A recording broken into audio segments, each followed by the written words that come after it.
The message is just win, find a way to win. I think when you start setting expectations, you can get yourself out of whack. We're going to take it one play at a time. He's got a good group of guys around him. He's got a good defense. He's got good special teams, a good offensive line, good skill guys.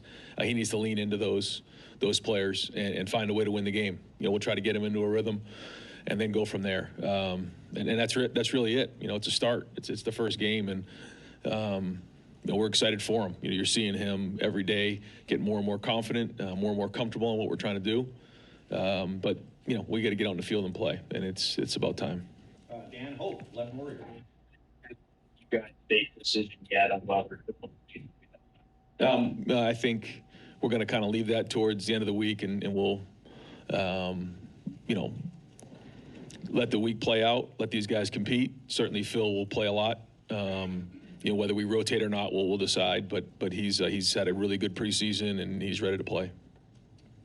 Murphy, 24/7.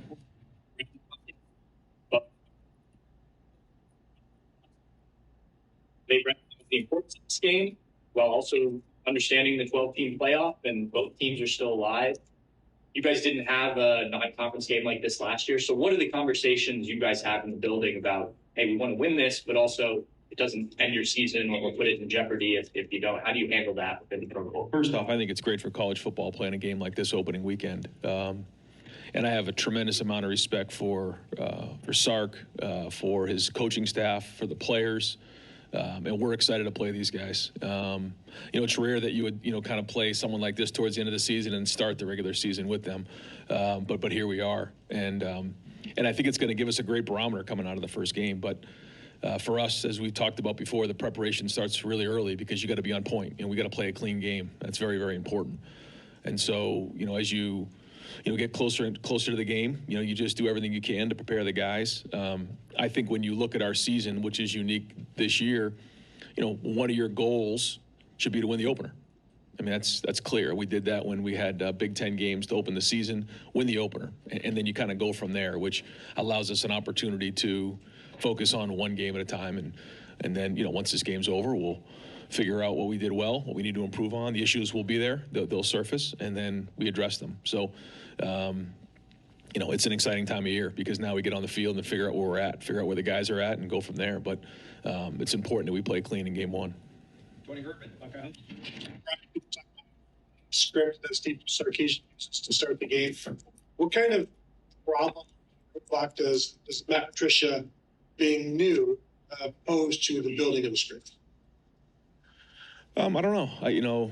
Steve's a great play caller, always has been. And, I'm sure he has his method for doing that. Usually, most guys who are, scripting games are trying to get the quarterback into a rhythm, so I'm sure they're going to want to do that with Arch. And then he's probably trying to identify what he's got out there, and different formations, different groupings, trying to ID what is going on the field. And so it's usually a combination of those things. You want to move the ball, but you also want to get down the field and you want to score. And then also identify what's going on the field. What are you seeing? And I'm sure that'll be his plan. His scripts are very well known for having a lot of success. So, we got to do a great job of recognizing what they're trying to do and get them on the ground. Far left, Julian Sayin. Adjusting, obviously, always a big part of football, but with this unique situation of playing a really good team right out of the like that, play a significant role in this game. Yeah. As always, the first half is, you can make adjustments now pretty quickly on the sideline with the tablets, but halftime is really where a lot of the adjustments get made. We got to get out there and play clean and get a feel for what we got. And then I always say to the guys, at halftime, we're either tied, winning, or losing, and then we have to come out and play well in the second half. So, yeah, how quick we can identify that. I think what you're getting at is you got to have the contingency plans in place for what you may see. Just because they've shown it in the past doesn't mean that that's what they're necessarily going to do. So we have to be ready for everything. And they're a great coaching staff, so they definitely will have their wrinkles. Stephen Means, Cleveland.com. Two-part. Do you remember the first game of your career that you called plays? And then on top of that, when you were doing that for the first time, how much of an influence were guys like Chip Kelly and guys that you had been around on where you were as a play caller then versus how you kind of tried to develop your own style, how you wanted to run an offense? I don't actually remember the first game that I called. I remember the first year I was at Temple, and you learn every time you come out of a game. You learn more and more about that. But one thing that I feel strongly about is that the more organized you are, the easier it is to call. And when I mean organized, the staff's organized, the practice is organized, the game plan's organized, how we're calling plays is organized. So everybody knows exactly what's going to be done ahead of time. I think one of the things that probably gets lost is the fact you don't just go out there and just randomly call plays. All of these situations have been thought out very, very well. And now, the way that we're playing football, where you get about 10 possessions a game, situations are a higher percentage of the game. So it allows you to be more specific and more efficient in your play calling. Spencer Holbrook, left. You and Sark are considered two guys. Give them a month to prepare, but they'll have something for you. Then give each of you guys 7.5 months to prepare.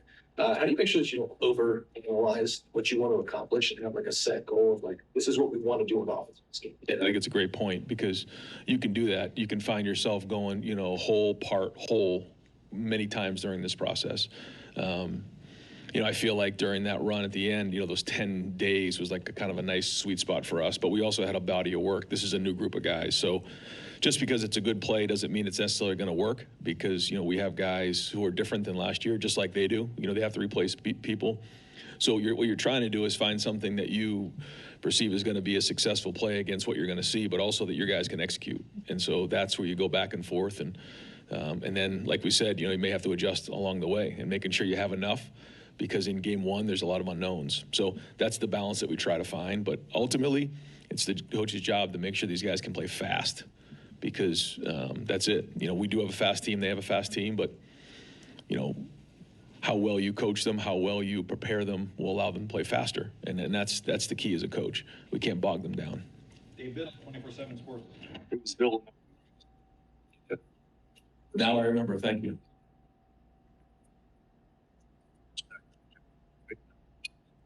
Maryland, Penn State. You guys scored a lot of points, though. 27 points the next week against Maryland. Okay, that's not the question. Who's the top backup defensive tackle? If you guys had a game today, who'd be the top backup D tackle? I'd say one guy, because we're going to roll those guys pretty good. I feel like we've developed some depth there, and I feel like we're going to feel good about putting different guys in the game. So, between Edric and K-Mac and Will, Taiwan Malone, even Jarquez, you're going to see guys kind of mix in and out of there. So the good news is we have depth there, and I feel like we made progress at that position. So now they got to go play, and we got to go put it on the field against a really good front. Real quick, everybody, Jarquez as well. Pleasant surprise. The true freshman just being in the mix. Yeah. He's got twitch, and I think, again, whether it's in game one or down the road, these guys are going to help us. I think that's the other thing too. It's like, as you go into game one, you have a certain mindset, but then it's also a long season, and so some of these guys that are definitely going to make an impact for us this year may or may not play in game one. Don't know, because we can't be in a game like this game and just be trying to figure out what we're going to get for type of play and performance, So, we'll usually err on the guys that have played before, but you'll see some fresh faces in there as well. Rob Aller, Columbus Dispatch. Yeah, all seems to be the theme, so we'll stay on that topic. It's a group effort. Do you have veto power? Yes. And you play caller, whether it was Irvin or whoever it may have been, said, no, we're not doing that. How do you take that? What's the play? Okay, it was his show, or just your thoughts on it? Yeah, I always say that if they ever recorded what is said on the headsets, that you can make a lot of money, because, and back then too, Coach Meyer and I used to go at it. But I think the thing that I really respected about Coach and he respected about me was, he would challenge me, and then I would go right back at him because I felt strong about what we did, And as long as you were strong about it, then he respected that. Now you better be right. Well, it's the same thing now. And I do that the same thing is I challenge guys. I challenge them about their players. I challenge them about scheme. I challenge them about their technique. And if guys don't feel really confident coming back at you saying, no, we're going to do this, because that's what you want as a coach. You call a play and you're like, this play's not going to work, and they all come back, yeah, it is. Well, okay, good. Well, then let's see. And that's kind of what you're looking for. But as the head coach, you constantly have to challenge these guys, and then you also find out what they like, what they feel confident in their players in. So yeah, it's a lot of back and forth, but most of that conversation happens during the week when we're on the board, on the film, put the game plan together. Because, we only have a certain amount of calls. Let's just call it on 3rd and 1. So, he's picking one of 3, and we've all said that these are good. And I think that's a part of the offensive staff too. That, and same thing on defense, is that if we've all put it on the board, we feel good about it, we've made a big check mark, then when it's called in the game, we all got to get behind it. And it's the same thing on defense. And if we don't like it, take it out.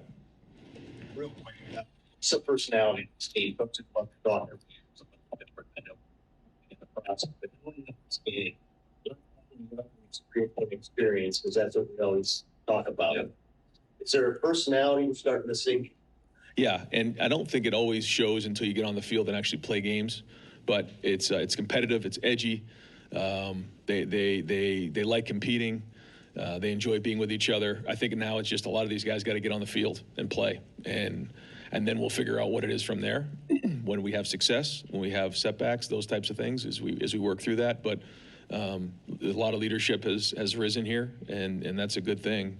A lot of young guys are figuring it out. Some guys still don't know what they don't know. I say it's like raising a son or having children. You bring them along, you show them, you see the growth, but ultimately they have to go live their life. Well, it's the same thing here. They got to go play the game now, and we're ready to go play. Well, I mean, we can't wait to get on this field and get the season started. Cameron T. Robinson, the athlete.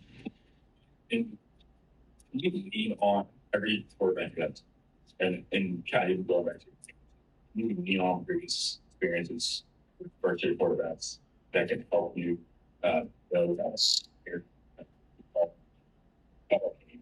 Yeah, I think so. I think you take what you see in practice and you try to project the best you can, and that's the thing about first games is you make a lot of assumptions. You're assuming it's going to look a certain way in the game. Some certain assumptions are going to be right, other assumptions are going to be wrong. That's the job of coaching, and it's that experience of seeing it and learning, but then you also try not to label, because you see somebody say, well, he's like him. Well, not really. He may have some characteristics like that player, but he's his own player. So there's this, again, balance of trying to figure out, is this what you can predict and project's going to happen, or are these their own set of guys that are going to have their own experience? And so that just comes down with experience. You got to trust your coaching, and make sure that their minds are in the right spot and focused on what really matters. We know that this week it's going to come down to avoiding distractions. There'll be a lot of distractions this week. It always happens. It's very, very predictable. And so we have to make sure that we're avoiding distractions better than Texas. Far right, Evan King,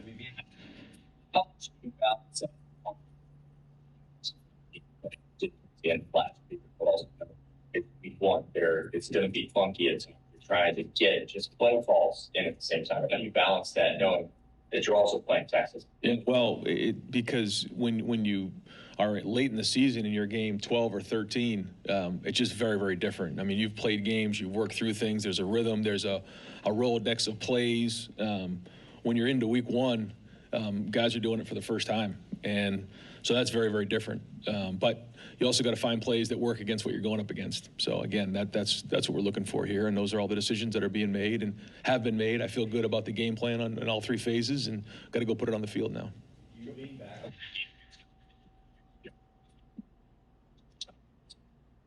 Yeah, a little bit, yeah. I mean, we look at the practice schedules more than anything to figure out how do we ramp ourselves up for a game like this in week one, different than maybe in the last couple of years.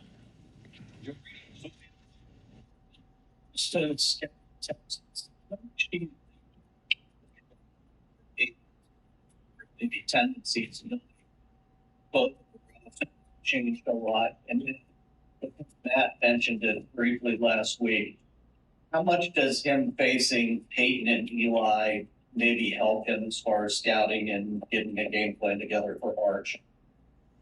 Well, I think you look at everything for sure. Sometimes we look at too much, but ultimately it comes down to what our guys can do, especially in week one. So we'll focus on that. Certainly I have the utmost respect for the Manning family. Starting with Archie, the dad, I I think he's just an unbelievable ambassador for the game. And Eli and Peyton, I can't say enough about, you know, who they are as, again, ambassadors of the game, gentlemen, and obviously great players. And so, and certainly Arch is a tremendous player as well. But really, that has nothing to do with this game and you know, playing Texas. You know, he's an excellent player, but you know, those guys, you know, they've stayed out of it for the most part because they want him to just, you know, write his own story. And I got a lot of respect for how they've handled that. And he's got a great future ahead of him, and he's a great player. So it's a great challenge for us. But again, this is more about, you know, our preparation and doing what we do well. Dave Holmes, yes. Picture about last year. When a team does that, you know, are you fine with that, given your other weapons? Or you're fine with him going 3 for 20 if he has a slow game? How do you look at the way they played him and how you want to unleash this? Well, I think when you look back on that game, you know, those penalties really hurt us. They set us way behind the sticks, you know, and we have to play better football than that. You know, they're a very disciplined team, and we have to do a better job than we did in that game. And so, you know, we'll do everything we can to try to get, you know, the guys in position to make plays, but ultimately, you know, we have to have a balance. And if you have a balance, then you got a chance to attack teams. The goal here is not to get a certain player a certain amount of touches. It's to win the game. Now, in order to win the game, certain guys have to touch the ball. So I don't know if that makes sense, but like, that's it. Like, we have to win the game. And when Jeremiah's touching the ball, a lot of good things happen. So that's our job, to make sure that that's happening. But at the same time, we got to make sure we do what we can to win the game and then go from there. Dylan Davis. Yep. So we start. That's what we subscribe to. That's what we stay in the situation. It's also like this opponent and the nature of the football team with the playoff. Does that change the way, you know, you might throw it behind the defense and see how he reacts in a situation like this? What do you mean ease in? Like, you mean like the game plan, or? Again, it's like number one goal, win the game, and then go from there. We know we have a long season ahead of us, and we know we're going to get great information coming out of this game, but like, the number one goal is to win the game, win the game, win the game. So what do we need to do to win the game? You know, you start listing those things and then build from there based on what we've seen. You don't know which way the game's going to go. You know, it could be close. We find ourselves out ahead. We find ourselves behind. We have to have, you know, a game plan to be able to respond to those things. So to say, you know, we're going to play it close to the vest, no, we're not going to do that. To say we're going to be wide open, chucking it 60 times, no, we're not going to do that. It'll be somewhere in between based on what we're seeing, the success we're having, and then where we are in the game in terms of score. And yeah, Just wanted to get thoughts. Do you know yet who's going to be in the box? Who's going to be on cue? Yeah, we put all that stuff together, and you know, Brian and you know, Matt both feel like, you know, they have a good plan. You know, I won't get into exactly where everybody is because we have so much staff here. I'll forget some people, but no, I think we have a good plan. And what we did on Saturday was we went into the stadium and kind of went through a mock game. And in that mock game, you know, everything up until, you know, when you get into the stadium, we were in the locker room, we came out, we did the pregame warm-ups. We did the, you know, quick cows. We went through the game, halftime, finished the game, went through the whole operation of TV timeouts. You know, with the young team, I thought that was important. We actually, you know, we sang the Carmen, Ohio. We went into the locker room, sang the fight song, and then that was it. Just so that everybody knows this is what the expectation is, talk through it, so that when they're doing it on Saturday, it's not for the first time. And a part of that was having guys in the box in the communication. Jeff Gilbert.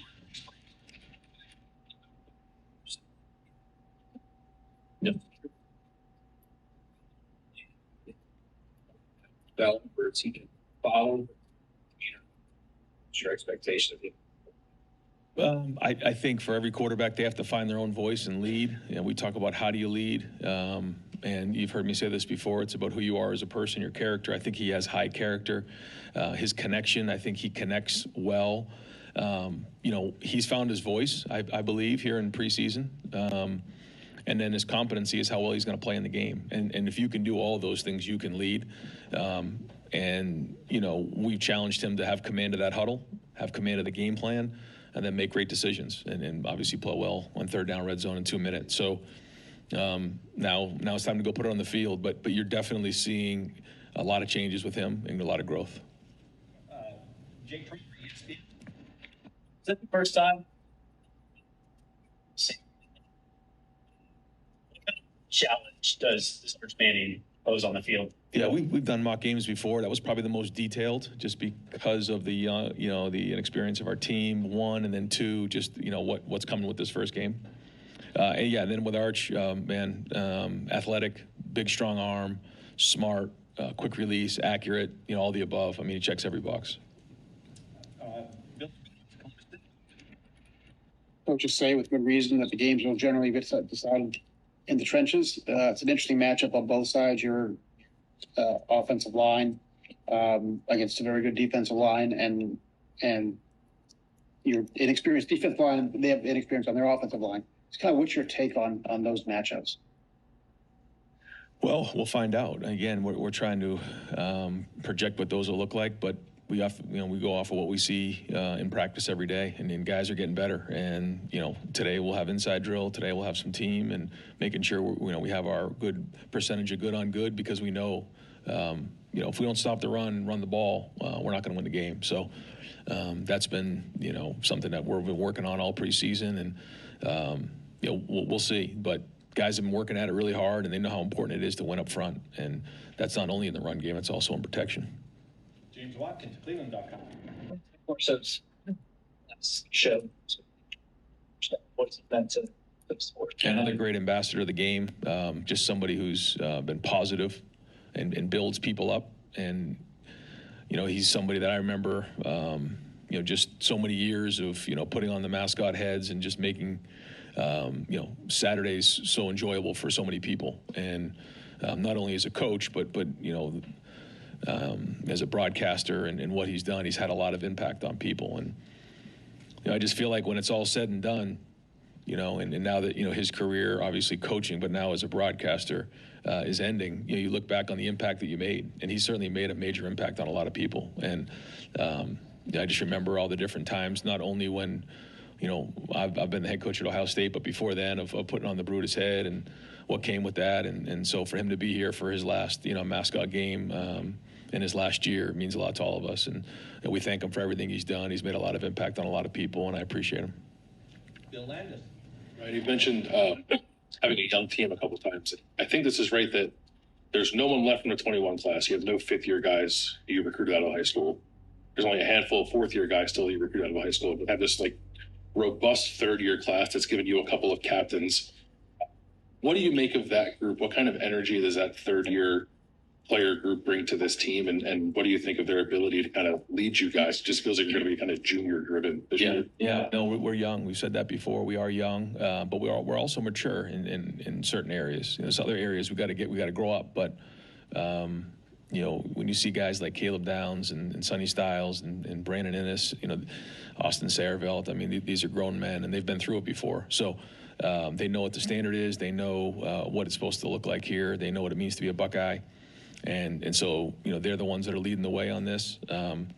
But yeah, I think about, last year's team, they all decided to come back. And so when that happens, there's almost like a year and a half's worth of guys that when they walk out the door is a big hole that's left. And that's sort of natural in college football. And so there was a lot of, production to replace, but a lot of leadership to replace. And those guys understand that. And right from the jump, they've jumped into this thing, and now they have their own story to write. And that's what's exciting about college football is every year they get a different story, and here we go. This is going to be their story. Can that refresh kind of be reinvigorating or invigorating third team? I know all those guys just went out were tremendous leaders and tremendous football players, but I would imagine the guys that have been biding their time have a hunger to them that might give this team a different kind of energy. Well, it's their time now. Davis and Igbinosin, it's time now to be in the front row. KJ Jackson, it's time for him to be in the front row. Caden Curry, it's time for him to be in the front row. Guys now need to step up into those roles. That's why they came here, was to be in these moments. And so, they've already been part of really good teams, but not as leaders. There's something to be said for that. Got time for just a few more, Stefan.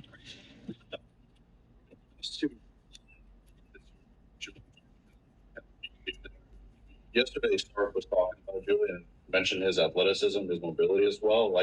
But how much is that part of his game? And is there someone you've coached in the past who reminds you of in terms of what he can do with his legs? Yeah, he's got good short area quickness. You've seen maybe in the game, a couple. He didn't have very many snaps last year, but you saw him move back there. You get a chance to see him change direction, and he's gotten stronger. You can see him. He's put on weight. He's put on strength, power. He's going to need that this season. In terms of somebody similar, I mean, I guess CJ was a little bit bigger, but CJ's got good movement. Yeah, I probably him, I guess. But he's quick. He's got good short area quickness, and he can move well in the pocket. And like you've seen, he gets the ball out of his hand quickly and makes quick decisions. And so, all positives. Tim May. Thanks, Jerry. Going into this game, starter, you were once a first-time starter. I know I'll ask you about that a lot, but what did you tell yourself before that first start that settled you down? Or did you run out there without your mouthpiece or something missing? And did you remember the play call? I mean, what are all those things, and what will you convey to Julian most of all before he takes the field? Well, I think the first thing is you can't have expectations. And I think I probably, wasn't good in that area. Because, I was like, all right, I'm going to go throw 4 touchdowns and blow this thing out. And the minute something didn't go well, you can feel yourself, all right, I'm not fulfilling the expectation of what I thought going into it. And what you can't do in week 1 is have these crazy expectations other than win the game. Take care of the ball, win the game. If you need to throw it away, throw it away. Don't worry about anything else other than win the game. Win the game is going to be a heck of a night. So that's the most important thing, and that's the job of the quarterback. So that'll be my message to him. And then ultimately, you got to go trust your training. You can't play it close. When it's time to let it rip, you got to let this thing rip, and you'll know when it's right. When you look back to Like y'all's last meeting, the Craven and Henderson play before halftime, the screen that went all the way, the Jack Sawyer, those were 2 of your touchdowns, the Jack Sawyer. How much is it going into a game like this, even though you've game planned? Somebody's got to make a play almost in these kind of matchups, right? I mean, how do you as a coach settle with that? Yeah, no, I mean, these guys, I think they know that, but, I'll remind them, make sure they know they got to make plays. Yeah, that's part of the job. It's going to come down to that. I mean, no, you're right. I mean, when you're in these big time matchups, like you said, guys got to perform. They got to step up. And that's been one of the challenges for the guys who are now seniors and juniors is that, now you need to step up and take on that role. You need to produce. You need to make the plays. Knowing that, you're not just going to go out there and every play that you have a perception that you're going to make, like, I'm going to come with 4 sacks and everything like that. How about just going as hard as you possibly can and trust your training, and good things are going to happen, man, if you play really hard and you play really tough. And ultimately, everyone has to do their job. And speaking of that, we need everyone to do their job on Saturday, and that includes the fans. I mentioned this before. I know it's a noon game, but we need everybody in that stadium early. We need them loud. You think back on, the Indiana game when Indiana had to go to a silent cadence and they couldn't clap anymore. That was a huge deal for our defense. And it's going to be the same way on Saturday if the fans are in there early and they're loud when they have the ball. Not when we have the ball. When we have the ball, they can be quiet. But when they have the ball, we need them as loud as they possibly can to make this the most hostile environment in the country. And we all know it is. So we need everyone to do their job. fans are going to get Buckeye leaves when they're loud too. Joey Kaufman, dispatch. To revisit Arch, did you ever interact with him, recruit, or were you involved with him as a recruit? What do you remember about him? Yeah, very little. Very little. I think they had their mind set up that they wanted to play, down south, and we a little bit here and there for sure with his dad Cooper, but not a whole bunch. He kind of had his mindset, but yeah, heck of a player. And finally, Running back last year, obviously, so good. Just the progress of this running back group through this entire offseason. What have you thought of it? How do you feel about where it is right now? I think we built depth. I think we need to go play and find out where we're at. But I think that Locke has built depth there, and guys are running hard. Protection, as you know, is important. Ball security is utmost importance in this game. And we'll find out coming out of the game. But we've seen a lot of progress in those areas. James and CJ, Bo has stepped up. And so we feel like those three going into the game could play for us. Isaiah West is coming off of an injury, but he's really popped for us. And so we think that, down the road he can play, probably not in his first game, but it's been a while since we've had 4 or 5 backs like that we can put in a game and feel good about. So, but ultimately it's going to be how they perform, and excited to see them play. And just to double check, I think when you were asked about where Brian's going to be on Saturday, I don't think you actually said, was that by accident? He'll be in the box. He'll be in the box. Okay. Thank you very much. You got it. No problem. Coach, thank you. All right, guys. Thanks.